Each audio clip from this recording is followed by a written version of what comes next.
दोस्तों सबसे पहले बात करते हैं what is price action. Simple लफ्जों में आपको जानना है कि आखिर प्राइस एक्शन है क्या। बहुत सादा लफ्जों में आपको बताऊं तो price action is the study of the movement of candles, यानी कैंडल्स की मूवमेंट को ही प्राइस एक्शन बोलते हैं। आपने कैंडल स्टिक को देखा, चार्ट पैटर्न को देखा, मार्केट के ट्रेंड को देखा, इन सब को स्टडी करना यानी देखने के बाद कैंडल्स यानी प्राइस क्या करेगा, यानी प्राइस क्या एक्शन लेगा, जो आपने स्टडी की इसको प्राइस एक्शन ही बोलते हैं। अब हमने इसमें परफेक्ट तरीके से ट्रेड कैसे लेनी है चले हम देखते हैं। याद रखें ये वीडियो आपके कैरियर की बेस्ट वीडियो होने वाली है, इसीलिए इस वीडियो का कोई भी पार्ट मिस मत कीजिएगा वरना इन्फॉर्मेशन में आपको प्रॉब्लम हो सकती है। 200 चार्ट पर देखिए, मार्केट ओपन होते ही बायर मार्केट को ऊपर ले जाते हैं। मार्केट ऊपर हाई लगाने के बाद रिवर्स हो जाती है। हमने प्राइस एक्शन को देखते हुए चार्ट को अच्छे से पढ़ना है। हम ऊपर एक रेजिस्टेंस लाइन को ड्रॉ करेंगे, प्राइस दोबारा उसी रेजिस्टेंस लाइन तक जाती है, हमने यहाँ ट्रेड लेनी है। 5 सेकंड में आप नीचे कमेंट सेक्शन में बताएं कि आप यहाँ से बाय में एंट्री लेंगे या सेल में। देखिए हम प्राइस के मोमेंटम को थोड़ा गौर से देखते हैं। जब प्राइस यहाँ से ऊपर जाता है तो बड़ी बड़ी कैंडल्स बन रही थी, मगर जब ये कैंडल्स रेजिस्टेंस लाइन के करीब जाती हैं तो ये छोटी छोटी हो जाती हैं, यानी बायर इस रेजिस्टेंस लाइन को तोड़ नहीं पाएंगे, यानी प्राइस का मूवमेंट यहाँ पर लो है। अगर तो प्राइस रेजिस्टेंस लाइन के पास रेंज करती है और ब्रेकआउट होता है तो मार्केट ऊपर जा सकती थी। अब हमने कंफ्यूज नहीं होना कि मार्केट आखिर यहाँ से नीचे आएगी या फिर ऊपर जाएगी।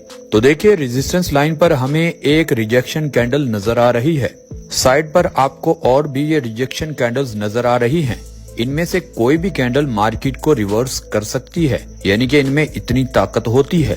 ये लॉन्ग विग रिजेक्शन कैंडल को देखते हैं, पहले बायर रेजिस्टेंस लाइन को ब्रेक करते हैं और प्राइस को ऊपर ले जाते हैं, मगर ये वहां पर प्राइस को रोक नहीं पाते।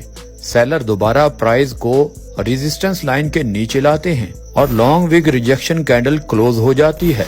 हमें यहाँ सेलिंग प्रेशर नजर आ रहा है। हमारे पास मार्केट के नीचे आने की 2 वजूहात हैं, एक रेजिस्टेंस लाइन, दूसरा रिजेक्शन कैंडल, और तीसरा अगर हम नेक्स्ट कैंडल इस रिजेक्शन कैंडल का लो ब्रेक कर देती है तो यहाँ से हम शॉर्ट में एंट्री लेंगे और ये रही हमारी परफेक्ट एंट्री। आप वॉल्यूम से भी कंफर्मेशन ले सकते हैं।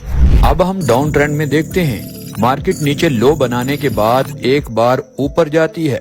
हम यहाँ नीचे एक सपोर्ट लाइन ड्रॉ करते हैं, मार्केट दोबारा इस लेवल पर आती है। अब हमें एंट्री लेनी है, लेकिन पहले हम अच्छे से चार्ट को रीड करेंगे और प्राइस को देखेंगे। ऊपर से जब मार्केट सपोर्ट एरिया की तरफ बढ़ रहा था तो रेड बड़ी बड़ी कैंडल्स बन रही थी।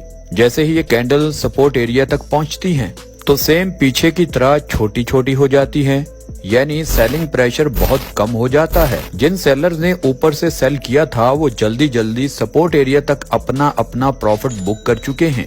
सपोर्ट एरिया पर 2 रिजेक्शन कैंडल्स बनती हैं, सेलर इस सपोर्ट एरिया को तोड़ नहीं पाते। अब हमने लॉन्ग में एंट्री लेनी है, मगर हम कंफर्मेशन के बगैर एंट्री नहीं लेंगे। यहाँ एक ग्रीन कैंडल बनती है और ये प्रीवियस कैंडल के हाई को जैसे ही कैंडल ब्रेक करती है हम अपना स्टॉप लॉस सपोर्ट एरिया के थोड़ा नीचे रख कर बाय में एंट्री ले सकते हैं और हम कम से कम 1:2 या 1:3 का रिस्क टू रिवॉर्ड रखेंगे। अब हमें ट्रैप और फेक ब्रेकआउट से कैसे बचना है। वैसे तो हमने ऑलरेडी इस पर एक वीडियो बना दी है, आप नीचे डिस्क्रिप्शन में उसका लिंक है, जाकर देख सकते हैं। वो पूरा टॉपिक ही हमने फेक ब्रेकआउट यानी ट्रैप के ऊपर बनाया है। अब देखिए मार्केट नीचे आता है, हम यहाँ एक रेजिस्टेंस लाइन को ड्रॉ करते हैं। एक स्ट्रॉन्ग बुलिश कैंडल इस रेजिस्टेंस लाइन को ब्रेक कर देती है। बहुत सारे ट्रेडर यहाँ पर एक कॉमन गलती करते हैं, वो ब्रेकआउट होते ही टूट पड़ते हैं कि अब मार्केट ऊपर ही जाएगा, मगर आगे देखिए ये एक ट्रैप था जिसमें इन ट्रेडर्स को फंसा लिया जाता है। ये ब्रेकआउट हुआ फेल, मार्केट गया नीचे। आपको ट्रैप और फेक ब्रेकआउट से बचने के लिए इस वीडियो को जो हमने बनाई है उसको देखना ही पड़ेगा ताकि आप ये बहुत बड़ी गलती ना करें। अब देखें, दोबारा चलते हैं टॉपिक की तरफ। मार्केट में अक्सर आपको ऐसा भी देखने को मिलता है, ये हमारी रेजिस्टेंस लाइन है, प्राइस इस लाइन के नीचे कंसोलिडेट करती है, ऊपर एक स्ट्रॉन्ग कैंडल इस रेजिस्टेंस लाइन को ब्रेक करती है तो इस तरह के ब्रेकआउट ज्यादातर जेन्युइन होते हैं, यानी बड़े प्लेयर यहाँ से मार्केट को नीचे नहीं आने देते। उनका इंटरेस्ट मार्केट को ऊपर ले जाने में है, इसीलिए आप इस तरह के ब्रेकआउट पर यकीन कर सकते हैं। नेक्स्ट कैंडल इसके हाई को ब्रेक करती है, आप यहाँ से बाई में एंट्री ले सकते हैं। इस तरह एक और एग्जांपल में देखते हैं। प्राइस हमारी रेजिस्टेंस लाइन को ब्रेक करती है और इस रेजिस्टेंस लाइन के ऊपर कंसोलिडेट करती है। ये एक स्ट्रॉन्ग बुलिश सिग्नल होता है, क्योंकि ब्रेकआउट के बाद बायर प्राइस को रेजिस्टेंस लाइन के नीचे आने नहीं देते। इसीलिए हम यहाँ इस एरिया से बाय में बगैर सोचे समझे भी एंट्री ले सकते हैं। एंड पर आपको एक एडवांस प्रो टिप भी देने वाला हूँ, मगर उससे पहले हम एक दो और एग्जांपल्स को देखेंगे। मार्केट यहाँ अप ट्रेंड में है, यहाँ हम एक प्रीवियस रेजिस्टेंस लाइन को ड्रॉ करते हैं। आपको पता है रेजिस्टेंस लाइन ब्रेक होने के बाद सपोर्ट का काम करती है। प्राइस नीचे सपोर्ट एरिया को ब्रेक करने की कोशिश करती है और वो भी डायरेक्टली। मगर ठहरिए, आपको यहाँ सेल में बिल्कुल भी एंट्री नहीं लेनी, हम यहाँ थोड़ा वेट करेंगे। नेक्स्ट कैंडल ग्रीन बुलिश बनती है। हमें यहाँ पता चल चुका है कि मार्केट ने यहाँ तक पुल बैक लिया था, दोबारा प्राइस ट्रेंड को फॉलो करेगी। हम नेक्स्ट कैंडल जब इसके हाई को ब्रेक कर देगी तो एक क्वालिटी बाय ट्रेड लेंगे, तो हमें एक अच्छा प्रॉफिट ये देकर जाएगी। तो देखिए मार्केट ऊपर गया। लास्ट ट्रेड हम कॉन्फ्लुएंस एरिया से लेंगे, जो सबसे परफेक्ट एरिया होता है।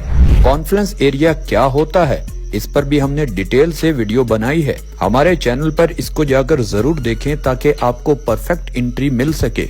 चलें डिटेल में आपको समझा देता हूँ। मार्केट डाउन ट्रेंड में है, हम यहाँ पर एक ट्रेंड लाइन ड्रॉ करते हैं। प्राइस यहाँ पर रिएक्ट करने के बाद बार बार नीचे आ रहा है, तीसरी बार दोबारा प्राइस ट्रेंड लाइन के पास जाती है। हम यहाँ एक सपोर्ट लाइन को ड्रॉ करते हैं। इस एरिया पर लॉन्ग वीक कैंडल बन चुकी है। मजीद कंफर्मेशन के लिए हम मिनी ट्रेंड लाइन ड्रॉ करेंगे। ये शॉर्ट अप ट्रेंड हमें नजर आ रहा है, हो सकता है प्राइस इस ट्रेंड लाइन को ब्रेक कर दे और ऊपर चला जाए, इसीलिए हम थोड़ा वेट करेंगे। थोड़ी देर बाद प्राइस नीचे मिनी ट्रेंड लाइन को ब्रेक कर देती है, हम यहाँ से शॉर्ट में एंट्री लेंगे। अब देखें ये एरिया था हमारा कॉन्फ्लुएंस एरिया। अब हम करते हैं प्रो टिप की बात। अक्सर लोग छोटे टाइम फ्रेम में ट्रेड लेते हैं, तो उनको इस बात का ध्यान रखना चाहिए। अगर आपने 5 मिनट में देखा है तो आपको अगर बाय सिग्नल यहाँ मिला है तो ट्रेड लेने से पहले 1 हॉर्स या किसी और बड़े टाइम फ्रेम में उसका की लेवल तो नहीं है, क्योंकि बड़े टाइम फ्रेम का की लेवल छोटे टाइम फ्रेम के लिए हर्डल का काम करता है, यानी उसको रोकता है, रुकावट का काम करता है।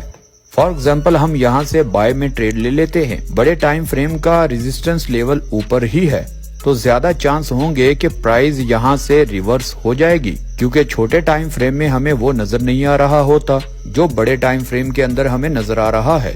तो अक्सर छोटे टाइम फ्रेम के अंदर जब आप ट्रेड लेंगे तो बड़े टाइम फ्रेम के अंदर आप कंफर्मेशन भी करेंगे कि कहीं ऊपर इसका कोई की लेवल तो नहीं है। दोस्तों आई होप कि आपको आज पता चल चुका होगा कि हमने परफेक्ट तरीके से ट्रेड कैसे लेनी है। अगर ये वीडियो आपको यहाँ तक अच्छी लगी है, इस वीडियो को लाइक करें, चैनल को सब्सक्राइब करें। मिलते हैं अगली वीडियो में, तब तक के लिए अल्लाह हाफिज।